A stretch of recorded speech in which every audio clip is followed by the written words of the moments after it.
नमस्कार दोस्तों, यदि आप भी मानते हैं कि गोद भराई, श्रीमंत या बेबी शावर जैसे प्रसंग केवल धार्मिक प्रथाओं के चलते चल रहे हैं या फिर इनको सिर्फ खाने खिलाने की प्रथा के रूप में चलाया जा रहा है, तो आप गलत है। क्योंकि हमारे पूर्वजों ने गोद भराई, श्रीमंत या बेबी शावर जैसे प्रसंगों को वैज्ञानिक दृष्टिकोण को नज़र में रखते हुए बनाया था और इसके साथ जुड़ी हुई है कई ऐसी चीज़ें कि जिससे आने वाले नए मेहमान के स्वागत के लिए जो दंपति तत्पर हैं उनको सामाजिक एवं आर्थिक आयोजन का भी समय मिल जाए। और ये सब मैं बताऊंगा आपको अगले 3 मिनट में, तो जुड़े रहिए मेरे साथ डॉक्टर की बात में।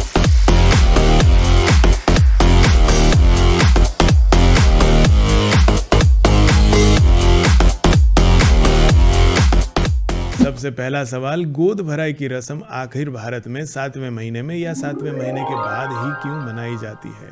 तो दोस्तों, इसका जवाब बड़ा ही रोचक और वैज्ञानिक है, क्योंकि हम जानते हैं कि गोद भराई की रस्म के द्वारा ही हम देश और दुनिया के सभी स्वजनों को बताते हैं कि हमारे घर में एक नया मेहमान आने वाला है। अब ऐसे में पूरे माह पर जन्म होता है तो ठीक है, लेकिन यदि अधूरे माह पर 7वें महीने के बाद भी बच्चे का जन्म हो जाता है, तब भी ऐसे अधूरे माह पर जन्मे हुए यानी कि प्रीमेच्योर शिशु का भी सर्वाइवल यानी कि बचना संभव होता है, मुमकिन होता है। इसीलिए हमारे पूर्वजों ने शायद 7वें महीने के ऊपर या 7वें महीने के बाद गोद भराई की रस्म मनाने का रिवाज प्रस्थापित किया होगा। गोद भराई की रस्म के अंदर एक रस्म निभाई जाती है सगर्भा नारी के द्वारा पानी से भरी गगरी या घड़ा पनिहार यानी कि वाटर प्लेस के ऊपर रखने की प्रथा को निभाकर।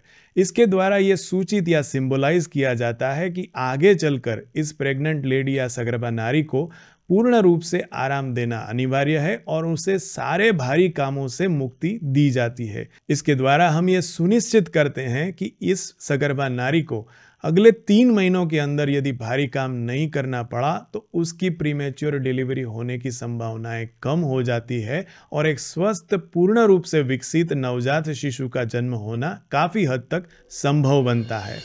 सगर्भा नारी के पेट में पल रहे बच्चे का पूर्ण रूप से विकास आखिरी के 3 महीने में काफी हद तक होता है। इस दौरान शिशु अपने शरीर के अंदर विभिन्न अवयवों के अंदर कार्बोहाइड्रेट, फैट, प्रोटीन और विटामिन, मिनरल्स इत्यादि का संग्रह कर लेता है। इसी चीज को माँ को ठीक से समझाने के लिए उसकी गोद के अंदर एक श्रीफल या नारियल रखा जाता है। कहते हैं कि नारियल एक पूर्ण फल का प्रतीक है और उसके द्वारा हम माँ को यह सूचित करते हैं कि आपके गर्भ में भी एक जीव पल रहा है जिसका पोषण अति आवश्यक है और इसके लिए आपको इन आखिरी के 3 महीनों के अंदर पूर्ण रूप से समतोल पोषक आहार ही लेना चाहिए। गोद भराई की रस्म के बाद आमतौर पर सगर्भा महिला को उसके मायके या नौनिहाल भेज दिया जाता है। इसके पीछे का मूल कारण यह है कि आमतौर पर स्त्रियां अपने मायके या नौनिहाल के अंदर बड़ा ही सुकून महसूस करती है और वहां उनके शारीरिक एवं मानसिक रूप से पूर्ण आराम की पूरी गुंजाइश रहती है। दोस्तों, आज की इस भागती दौड़ती जिंदगी के अंदर माँ और पिता दोनों काफ़ी हद तक व्यावसायिक रूप से भी कई बार एक्टिव होते हैं। ऐसे में कई बार इनके दिमाग से भी निकल जाता है कि उनकी डिलीवरी या प्रसूति की तारीख नज़दीक आ रही है। गोद भराई की रस्म भावी माता पिता को एक अलर्ट कॉल देती है नवजात शिशु के आगमन के लिए काफ़ी सारी तैयारियां जो उन्हें करनी है उसको लेकर। अब ये तैयारियां कौन सी है?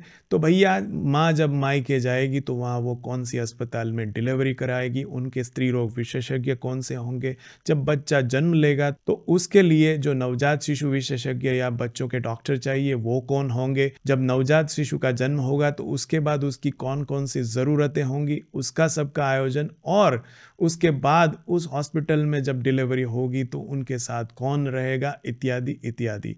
इन सारे आयोजनों या प्लानिंग को आखिरी अंजाम देना बहुत ज़रूरी है और वो माइक्रो प्लानिंग का अलर्ट कॉल देता है ये गोद भराई की रस्म। और यह सब प्लानिंग करना बेहद ज़रूरी है क्योंकि हम जानते हैं कि गर्भस्थ शिशु अंदर कोई घड़ी या गूगल कैलेंडर लेकर नहीं बैठा होता है। वो तो अपना मन मर्जी का मालिक है और वो कभी भी बाहर आ सकता है। ऐसे में यदि वो जल्दी आ गया तो क्या माता पिता इसके लिए तैयार है या नहीं?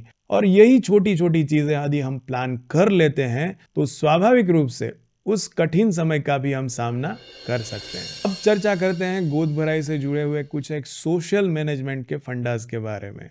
सबसे पहली बात, हम हमारे गोद भराई की रस्म के दौरान हमारे परिवार के सगे संबंधी, दोस्त या फिर व्यवसायिक से जुड़े हुए सहकर्मी या हमारे बॉसेस को बुलाते हैं, और कई बार तो समाज के श्रेष्ठी एवं डॉक्टरों को भी हम इसमें न्योता देते हैं। इसके पीछे हमारे 2 उद्देश्य जुड़े हुए हैं। सबसे पहला, गोद भराई की रस्म के दौरान आए हुए इन अनुभव सिद्ध लोगों से हम काफ़ी सारी जानकारी प्राप्त कर सकते हैं, खास करके भावी माता पिता आने वाले नवजात शिशु संबंधी या फिर डिलीवरी या प्रसूति संबंधी कई सारे प्रश्नों के निराकरण प्राप्त कर सकते हैं, कई सारी माहिती एकत्रित कर सकते हैं। तो उनके लिए यह प्रसंग काफ़ी ज्ञानवर्धक रहेगा।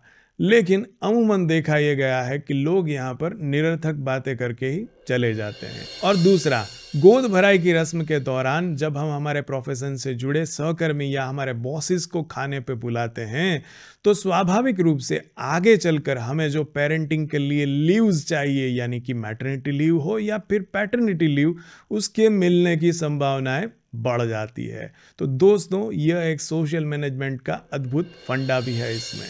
तीसरा, जब घर परिवार के लोग साथ मिलकर मिल बैठ के खाना खाते हैं तो उस दौरान सारे मनमुटाव समाप्त हो जाते हैं, और आगे चलकर आने वाले नवजात शिशु के संबंधी जो भी तैयारियां करनी है उसमें सब लोग कंधे से कंधा मिलाकर दिल से इस नए बनने वाले माता पिता को सहयोग करते हैं। और यही तो हमें चाहिए, क्योंकि आगे चलकर यदि कुदरती प्रक्रिया के अंदर कोई भी बाधा आती है तो इस फैमिली के सपोर्ट के द्वारा हम उस बाधा से भी लड़ लेंगे। सगर्भावस्था एवं नवजात शिशुओं से जुड़ी ऐसी वैज्ञानिक जानकारी मैं आपसे साथ शेयर करता रहूंगा। और यदि आप स्तनपान संबंधी घर बैठे ही कुछ सीखना चाहते हैं तो हमारे इस नॉट फॉर प्रॉफिट कोर्स को आप ज्वाइन कर सकते हैं, जिसकी की जानकारी और लिंक मैंने यहाँ पर डिस्क्रिप्शन में छोड़ रखी है। जय हिंद, जय भारत।